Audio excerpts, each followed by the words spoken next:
Mr. President, for giving me the opportunity to brief this Council. Mr. President, the last time I did so, I warned that the military situation in Yemen was growing increasingly dire. Today, I see the country at a critical juncture. The parties to the conflict will either move Yemen towards de-escalation and the resumption of the political process, or, I fear, towards greater violence and suffering that will make the path to the negotiating table more arduous. The most alarming military escalation has taken place in Al-Jawf, a governorate to the east of Sana'a. I'm deeply concerned about the rationale driving these escalations and, of course, the impact of the violence on Al-Jawf's people. Thousands of families have been displaced by the recent fighting, as I think we'll hear from Ramesh, and are in critical need of shelter and assistance. And this escalation could trigger conflicts in other governorates and drag Yemen downwards into a new and irresponsible cycle of violence. This would have devastating humanitarian consequences and also political consequences. It would gravely endanger civilians and delay the long-awaited, much-needed political process aimed at bringing this war to a comprehensive close. So the parties must exercise maximum restraint to prevent such a terrible outcome. And it is imperative that they uphold their obligations under international humanitarian law. Indiscriminate attacks affecting civilians or civilian objects are unlawful and reprehensible. Mr. President, over the last week, I travelled to Yemen to stress the need to stop the fighting.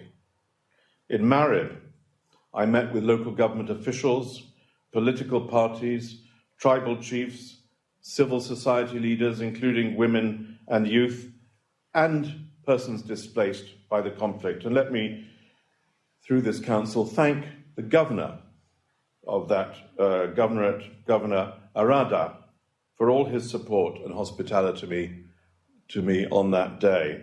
I listened to the concerns of all those I met about the military escalation and the humanitarian challenges, and I assured them of the commitment of my office to supporting peace in Yemen.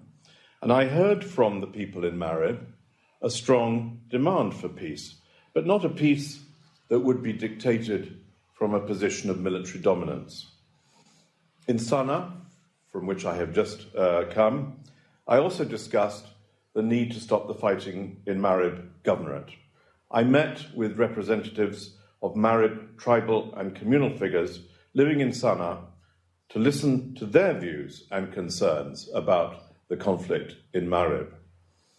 To be very clear, Mr. President, I wish to be very clear, there is no justification for military escalation in Marib. Marib must not become the next epicenter of Yemen's tragic conflict.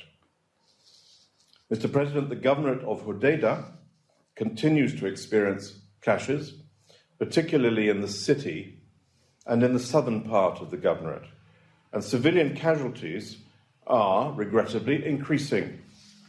Developments since yesterday's distressing and indeed tragic incident at the Joint Observation Post in Hodeidah city threaten to undermine the de-escalation mechanism put in place and the achievements of the Redeployment Coordination Committee. The UN mission to support the Hodeidah Agreement, approved, of course, Mr. President, by this Council, under the leadership of my colleague General Guha, is working to mediate and restore trust between the parties after yesterday's events, and I call on both parties to work through established mechanisms to recover that calm. I should add that Al-Maha continues to face movement restrictions. For example, their patrols have not been granted access to the city of Hodeidah since 20th of October 2019, and this, naturally enough, hampers the implementation of their mandate. I'm also observing with much concern the violence elsewhere in the country. So clashes have continued in the Nehem district of Sana'a. We have discussed that, Mr. President, in this Council before, and in the governorates of Aldale, Shabwa, Taiz, and Sada. In short, Mr. President, there is a real risk, as we have discussed before, of a protracted military escalation across much of Yemen. We must do all we can to support the parties in containing and reversing the current trajectory. Since the start of the escalation in January, as you know, I've been calling publicly for the parties to agree to an immediate and unconditional military de-escalation and to work with my office to achieve that goal. It is imperative that the parties agree to participate in a public, accountable, nationwide de-escalation mechanism that quiets the tempo of war and steers Yemen off this precarious path I have been describing. I repeated this call when I was in Marib on the 7th of March, and I had received initial positive responses from the parties, and these reactions must now translate into tangible commitments on the ground.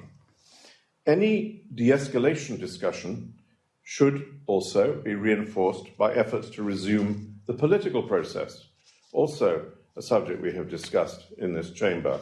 And the de-escalation and the political tracks should be supported and enhanced by an expeditious move to address seriously certain issues that have tangible effect on people's lives and, as confidence-building measures, build confidence between the parties. Mr. President, I would like to add that I join the Office of the High Commissioner for Human Rights in their statement condemning the death sentences handed down by a court in Sana'a earlier this month to 35 Yemeni parliamentarians. To say the least, the fragmentation and politicization of the judiciary and other institutions is a serious cause for concern. Mr. President, despite the alarm I am expressing today, I also want to share with you the messages I have heard from Yemenis that reassure me, despite all this, that the expeditious resumption of a peaceful political process remains within reach. On the 26th and 27th of February, my office convened a group of Yemeni public and political figures here in Amman, and I'm grateful to the government of Jordan for allowing that meeting to go ahead. And these figures expressed a shared view that a durable peace can only emerge from a negotiated political settlement. And many participants called for the prompt resumption of a comprehensive political process with no preconditions. Several expressed a frustration, which I share, that the political process has been stalled since the last round of official peace talks, which took place in Kuwait in 2016, 3.5 years ago. Over a third of the participants in that meeting were Yemeni women leaders, and during my meetings with them, they emphasized the importance of including in political negotiations a diverse array of Yemenis, including women and youth, tribal and social leaders, and I completely agree with that call and that need and that requirement. And I will continue to work to get the parties to ensure the full representation of women in political consultations, and indeed I raised the matter earlier today in Sana'a. Mr. President, despite this bleak season, the parties have indeed exhibited some willingness to continue engaging in confidence-building measures of a humanitarian purpose.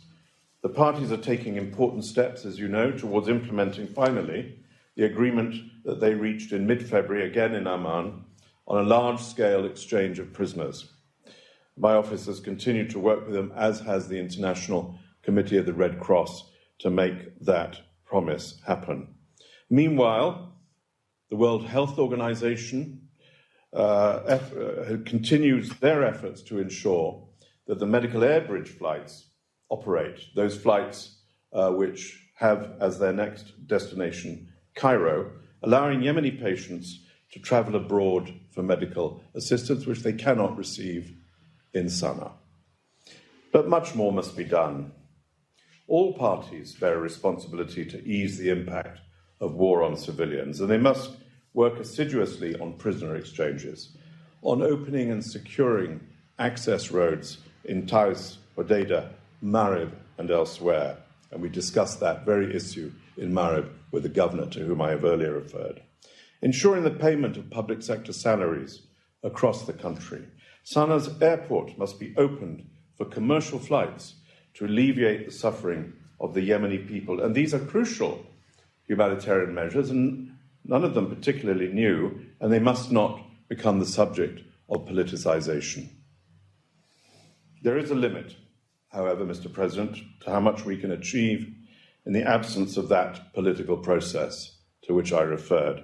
We must maintain the focus, and I pledge that we will, on reviving a process that ushers into Yemen an inclusive transition away from conflict.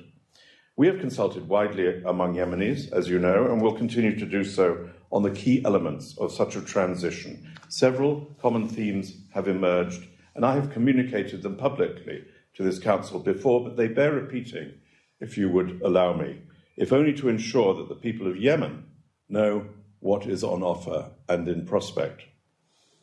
During a transition, power will need to be shared among different political and social components, including women, of course, and civil society, in the spirit of partnership and consensus.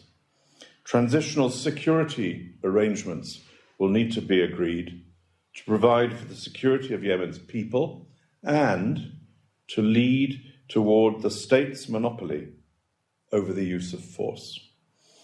And finally, the Yemeni people will need guarantees of humanitarian relief, reconstruction, and economic recovery across the country to put the suffering of this war into history. Mr. President, I think we all hope that this that I have described will soon become the reality for Yemen. Thank you very much.